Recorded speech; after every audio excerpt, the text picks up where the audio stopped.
estão vocês? Tudo bem? A partir de agora estamos juntos aqui no programa Visão Trabalhista em Debate. Eu lembro a você, telespectador, que a sua participação é fundamental para nós. Então clique no nosso e-mail e participe do programa visãoemdebate@ig.com.br. Este programa é uma realização do Sindicato dos Metalúrgicos de Osasco e região. Sindicato esse que está pertinho de você, na rua Erasmo Braga, número 310, em Presidente Altino. O telefone está aí no seu vídeo, 3651-7200. Ligue e se informe e conheça mais os projetos do sindicato. O programa Visão Trabalhista em Debate agora está disponível na internet. Acesse o nosso portal www.sindmetal.org.br. Clicando na página do sindicato, você vai poder assistir esse e outros programas da nossa grade, além de, claro, acompanhar as notícias e matérias que são preparadas com exclusividades para você, trabalhador e trabalhadora. Participe!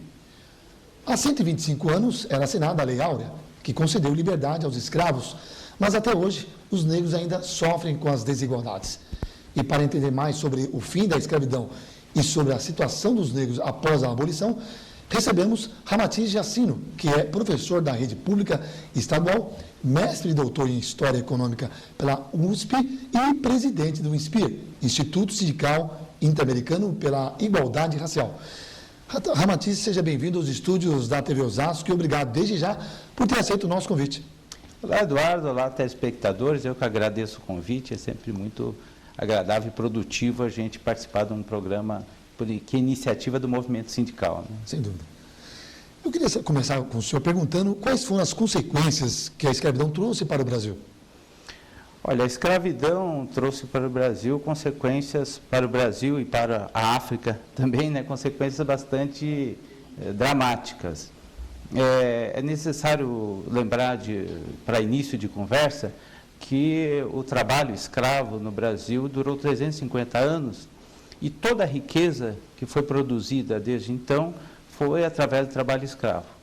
A construção da riqueza do nosso país ela é resultado de dois crimes hediondos, na minha concepção. O ataque, o roubo das terras indígenas e o massacre dos indígenas e o sequestro de milhões de africanos para trabalharem aqui na condição de escravizados. Então, realmente, as consequências... Até hoje nós sofremos as consequências da escravidão. É uma luta árdua, né? Uma luta muito árdua. Agora, muitos negros após libertos não tinham onde trabalhar, não tinham terras próprias, né? Como ficou essa questão? Olha, a transição do trabalho escravo para o trabalho livre foi uma outra tragédia muito específica aqui do Brasil, que foi o fato de que, ao final da escravidão, homens e mulheres negras foram impedidos de continuar exercendo, até mesmo aquelas funções que exerciam no período escravista, continuar exercendo a condição de trabalhadores livres. Houve uma série de impedimentos para que eles continuassem exercendo ou pudessem ter algum novo trabalho na indústria que estava surgindo, porque eles foram preteridos e a classe dominante brasileira preferiu trazer imigrantes, né, espanhóis, italianos, portugueses, alemães, etc., para ocupar o mercado de trabalho onde antes os negros trabalhavam. Qual era a atuação dos negros?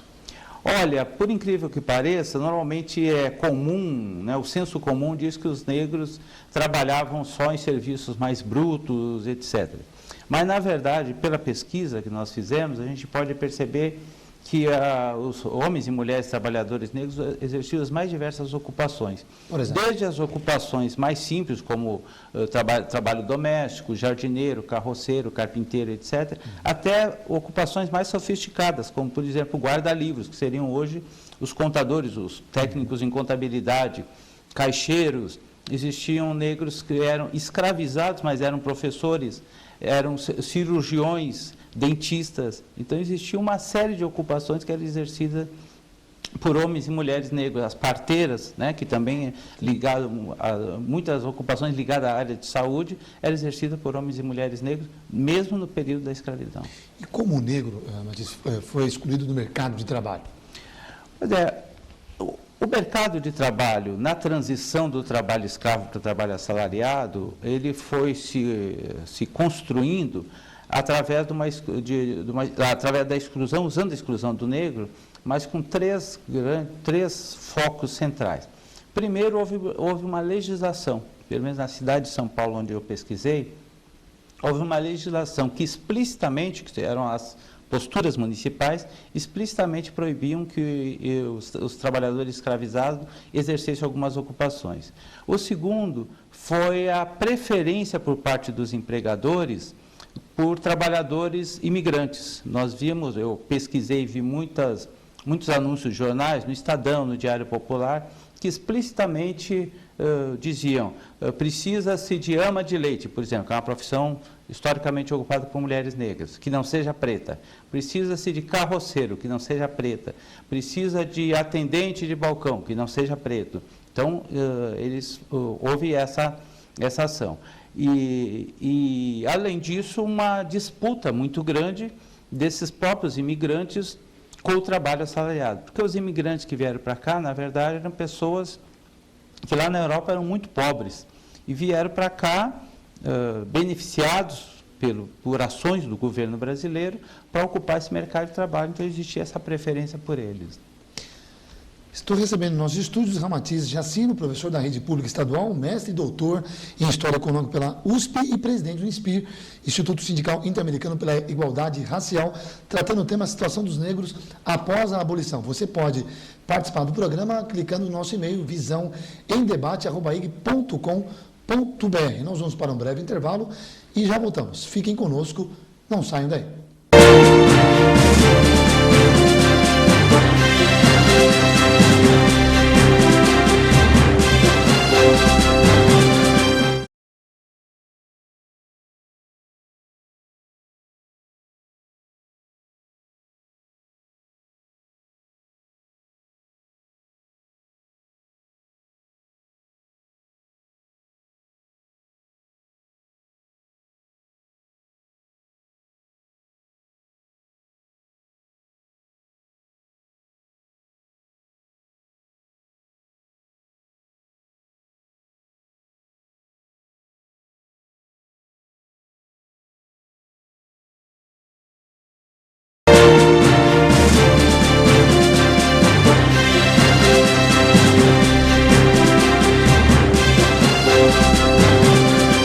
Já estamos de volta com o programa Visão Trabalhista em Debate. Eu lembro a você, telespectador, que você é o nosso convidado especial. Você pode participar do programa, lembrando, através do nosso e-mail, visãoemdebate@ig.com.br. O tema do programa de hoje, Situação dos Negros após a abolição. O meu convidado é o professor da Rede Pública Estadual e mestre e doutor em História Econômica pela USP, Ramatiz Jacino. Ramatiz, eu perguntava, você respondia no final do primeiro bloco, eu queria dessa mobilização que os negros na época tinham. Essas mobilizações tinham resultado? Olha, as mobilizações tiveram resultado. Todo o resultado dos trabalhadores e trabalhadoras, negros ou brancos, é sempre muito limitado, porque nós vivemos num regime capitalista e mesmo naquela época, que também no início do capitalismo, o poder dos patrões, o poder do Estado é sempre muito grande. Então, existiram muitas mobilizações. Um aspecto que eu acho que é importante destacar, o movimento sindical tem, até nos nossos cursos de formação, tem parte muito daquela ideia que a organização dos trabalhadores no Brasil iniciou com a vinda dos imigrantes, com o surgimento dos sindicatos, os primeiros sindicatos, as organizações anarquistas, etc.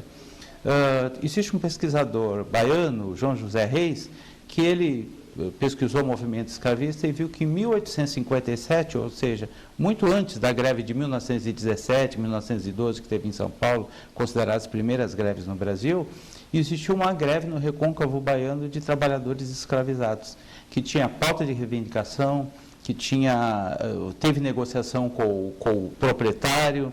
Então, tinha uma série de organizações históricas, muito antes da chegada dos imigrantes, de homens e mulheres negras, de trabalhadores, homens e mulheres negros, escravizados, que muitas vezes a gente esquece e não leva em consideração. Então antes das primeiras greves, como citou em 1912, em 1917, já em 1857 já existia então, uma greve. mobilização, ou seja, não está ligado à questão racial aí, né? está ligado à questão do trabalho na condição de escravizado. Tá. Né? Não tinha uma pauta especificamente racial, mas quem eram os trabalhadores escravizados eram os negros. Né? Existe alguma política trabalhista para os trabalhadores negros? Olha, existe por parte do movimento sindical muita organização no que diz respeito à luta por igualdade racial nas condições de trabalho, que hoje nós vivemos uma desigualdade. Então, vários sindicatos ligados, em especial aqueles que são filiados ao Inspiro, sindicatos ligados às centrais sindicais, Força Sindical, UGT e CUT, têm na sua pauta de reivindicações uma série de itens para promover a igualdade racial nas relações de trabalho. Tivemos algumas conquistas em nível mais amplo, como, por exemplo, o Estatuto da Igualdade Racial, como, por exemplo, a Lei 10.639, que foi assinada, foi promulgada pelo Lula logo que ele assumiu a presidência da República em 2003, que inclui a história da África, a história dos negros no Brasil nos currículos escolares. Existe a titulação de terra de quilombos, existe dentro do Estatuto a orientação para que a capoeira passe a fazer parte dos currículos escolares. E capoeira é muito mais do que uma luta, é uma dança, é uma manifestação cultural. Então, existiram avanços significativos nesse período, sim. Eu percebo que você pesquisou bem sobre o tema de hoje, né? E estudos que tratam o período pré e pós a abolição. Com certeza você encontrou informações que nós não podemos localizar nos livros, né? O que você encontrou de mais integrante neste tema, nessa apuração? O que eu achei mais intrigante ou interessante? Intrigante. Intrigante. O que eu achei mais intrigante, Eduardo, é como as razões ideológicas que levaram a elite brasileira, em especial a elite cafeeira aqui do estado de São Paulo, a fazer uma opção por uma força de trabalho estrangeira em detrimento de uma força de trabalho que estava aqui. Então, não foi uma opção só econômica, foi uma opção ideológica. Ideologicamente, eles eram racistas e compreendiam, tinham a ideia, a compreensão que negros não serviam para o trabalho assalariado, então eles optam por importar trabalhadores europeus com o objetivo de branquear o mercado de trabalho, branquear a população negra. Isso me parece o mais significativo e o mais grave, que foi uma ação resultado de uma concepção ideológica. Depois das mudanças, o que aconteceu com esses imigrantes que vieram com essa finalidade? Acabaram ficando, voltaram para os seus países de origem? Tem estudos sobre isso? Esses imigrantes, para vir para cá, primeiro é necessário dizer que os negros vieram para cá, à força, e os imigrantes vieram por opção, né? Segundo esses imigrantes, eles recebiam a passagem para vir de navio da Europa para cá. Eles ficavam na hospedaria dos imigrantes em Santos, depois vinham para a hospedaria dos imigrantes de São Paulo, de passagem de trem também, paga ou pelo empregador ou pelo governo. Eles já tinham um emprego garantido, iam para as terras, tinham possibilidade de comprar essas terras de forma facilitada e com isenções fiscais. E recebiam dinheiro em espécie também, proporcional ao tamanho da família.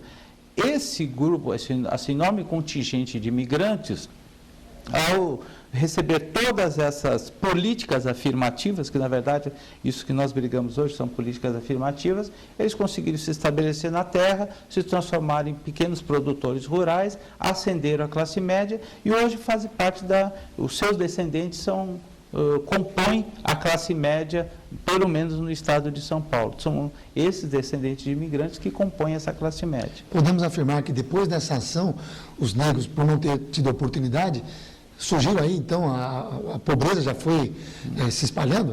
Podemos afirmar isso? Com certeza. Os negros, então, foram marginalizados. Aí que vem as favelas, jogados à margem da sociedade, impedidos de trabalhar. Florestan Fernandes, que é considero um dos maiores intelectuais que o Brasil já teve, professor Florestan Fernandes, sociólogo, ele tem num dos seus escritos, tem uma avaliação que o negro, ao final da escravidão, ele foi atirado à própria sorte. As pesquisas mais recentes, sem contestar o Florestan Fernandes, apontam algo mais ainda do que isso. Ele não foi só tirado à própria sorte, ele foi impedido de integrar a sociedade. Ele foi impedido de trabalhar pelas razões que eu falei. Ele foi impedido de ter acesso à terra através da Lei de Terra de 1850. ele foi impedido de ascender socialmente.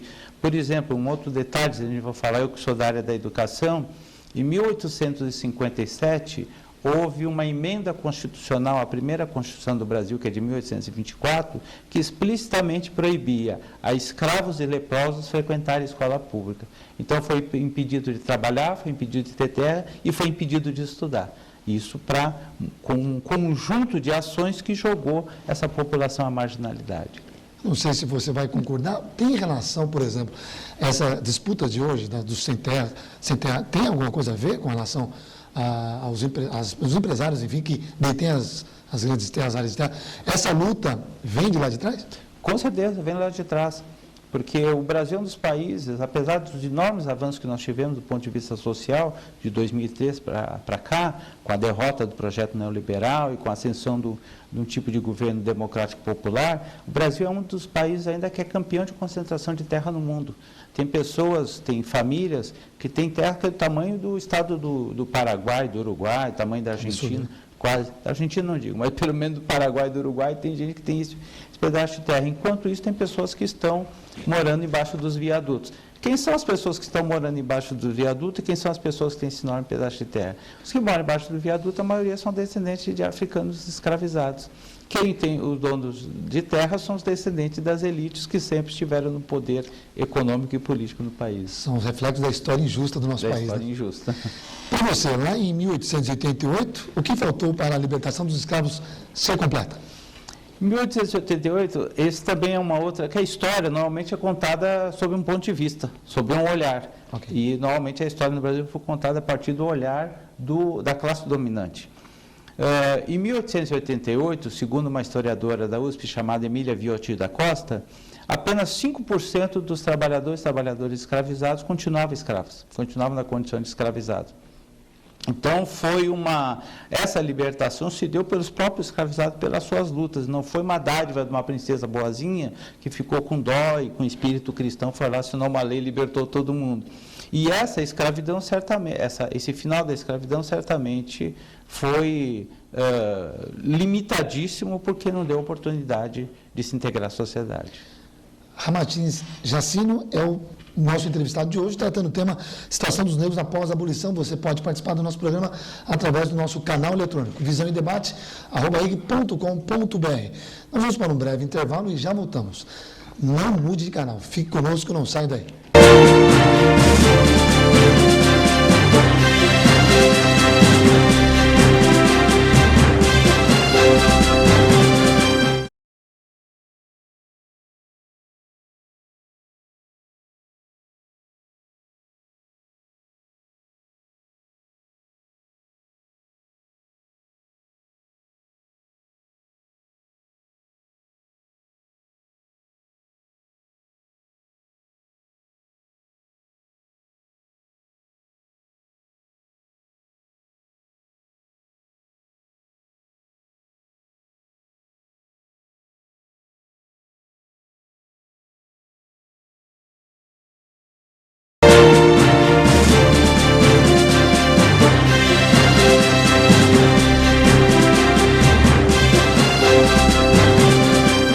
Você que chegou agora, você está assistindo o programa Visão Trabalhista em Debate. O tema do nosso programa de hoje é a situação dos negros após a abolição. Ramartins, nós sabemos que o senhor é um grande pesquisador. Eu queria saber quais as dificuldades que você encontrou na hora de realizar suas pesquisas, se é que encontrou-as. Muitas dificuldades, porque tem uma coisa curiosa. Quando acaba a escravidão, do ponto de vista legal, todos passaram a ser cidadãos igual perante a lei, embora de fato não eram, mas eram, do ponto de vista legal, eram. Os documentos oficiais, que nós usamos documentos oficiais para fazer nossas pesquisas, não citam mais a cor. Então, eu queria pesquisar a cor e o trabalho, quais trabalhos que os negros exerciam nesse período do final da escravidão. Então, tem grande dificuldade de achar documentação, e um dos poucos documentos que tem documentação, justamente os documentos da polícia. Porque, além dos trabalhadores gerais, as organizações dos trabalhadores como um todo ser tratado como caso de polícia, mais ainda as organizações e as ações da população negra. Então, são nos documentos de polícia que a gente consegue achar a informação da cor e do trabalho. Então, eu pesquisei em torno de 55 mil boletins de ocorrência, utilizei 43 mil e alguma coisa, aqueles que tinham essas informações completas, a cor e a ocupação, para poder mensurar a quantidade de pessoas que exerciam essa ou aquela ocupação. No início da sua resposta, você citou quando terminou a escravidão. Por que terminou a escravidão? Por que terminou a escravidão? A escravidão, na minha compreensão, ela acabou por 3 razões principais. Primeiro foi a luta dos negros, dos homens e mulheres negros, que desde que o primeiro homem, a primeira mulher negra, chegou no Brasil na condição de trabalhador escravizado, houve luta. Lutas individuais, fugas, quilombos, insurreições, houve luta.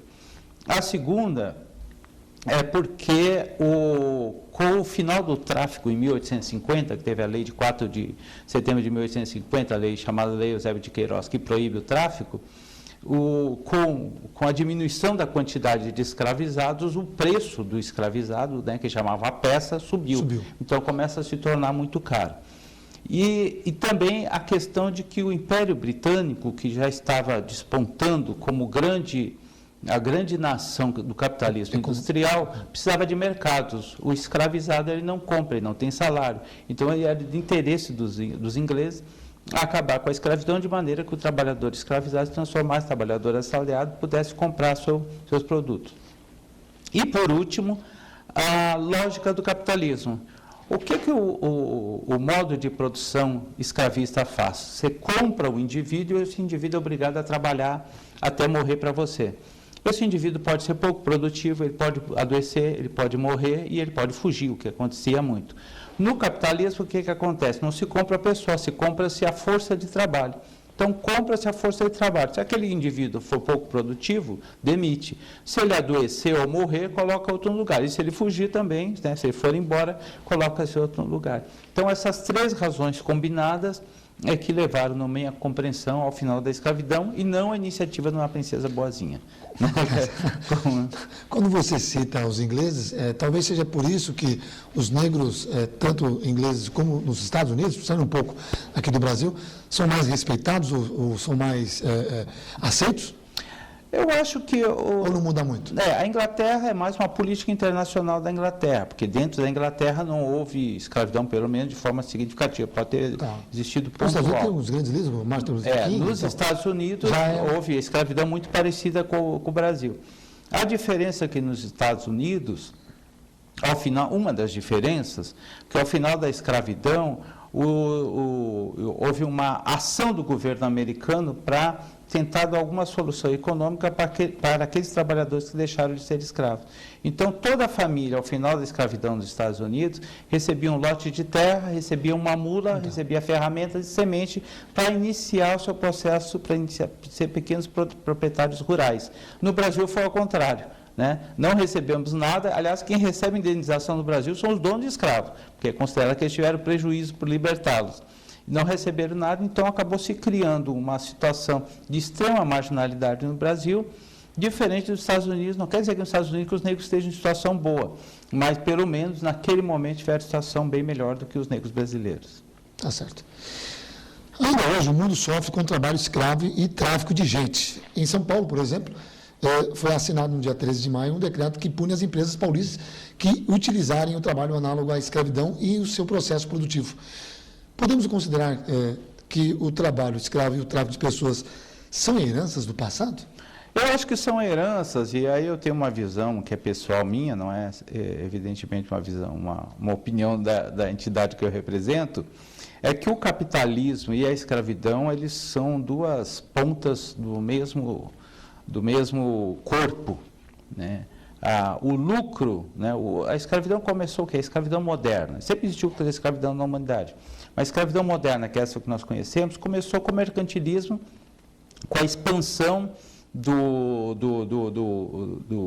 europeus em busca de novos mercados e metais e com as grandes navegações. E desde então o capitalismo, que é o lucro a qualquer preço, utilizou-se da escravidão para conseguir mais lucro. Então faz parte da lógica do capitalismo, na minha compreensão, a escravidão. Lógico que tem impedimentos legais que eles tentam burlar algumas vezes, mas não está muito diferenciado da lógica, não. Temos alguns segundos, acredito que vai dar tempo.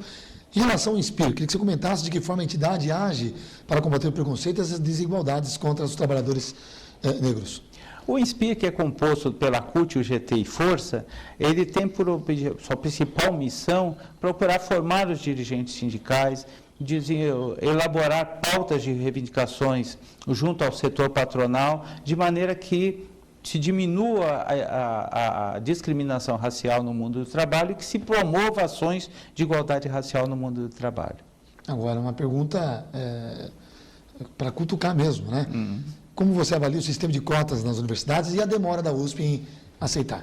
Eu acho inaceitável a demora da USP, eu estudei lá, fiz mestrado, doutorado na USP, eu acho inaceitável essa demora da USP, e eu acho que essa questão de cotas já é um debate que nós, que defendemos a cota, já vencemos esse debate. O Supremo já considerou as cotas legais, as cotas são justas, são corretas, mas as cotas não são um fim em si mesmo, não é para toda a vida. A ideia é tratar os desiguais de forma desigual por um tempo, para que nós possamos conquistar a igualdade entre todos no Brasil. É isso que nós queremos. Só para resumir e concluir da minha parte, a questão, voltando um pouco da imigração americana, enfim, aquele filme A Cor Púrpura relata um pouco do que foi a escravidão dos Estados Unidos? Eu sou fã daquele filme, eu já assisti várias vezes, normalmente eu passo em sala de aula aquele filme. Espetacular. Né, que é espetacular e que demonstra de forma muito adequada a vivência dos ex-escravizados dos Estados Unidos, em especial a situação da mulher negra, que vivia, tanto lá quanto aqui, numa situação pior ainda do que os homens negros. Sugiro a você, trabalhador que nos assiste, não é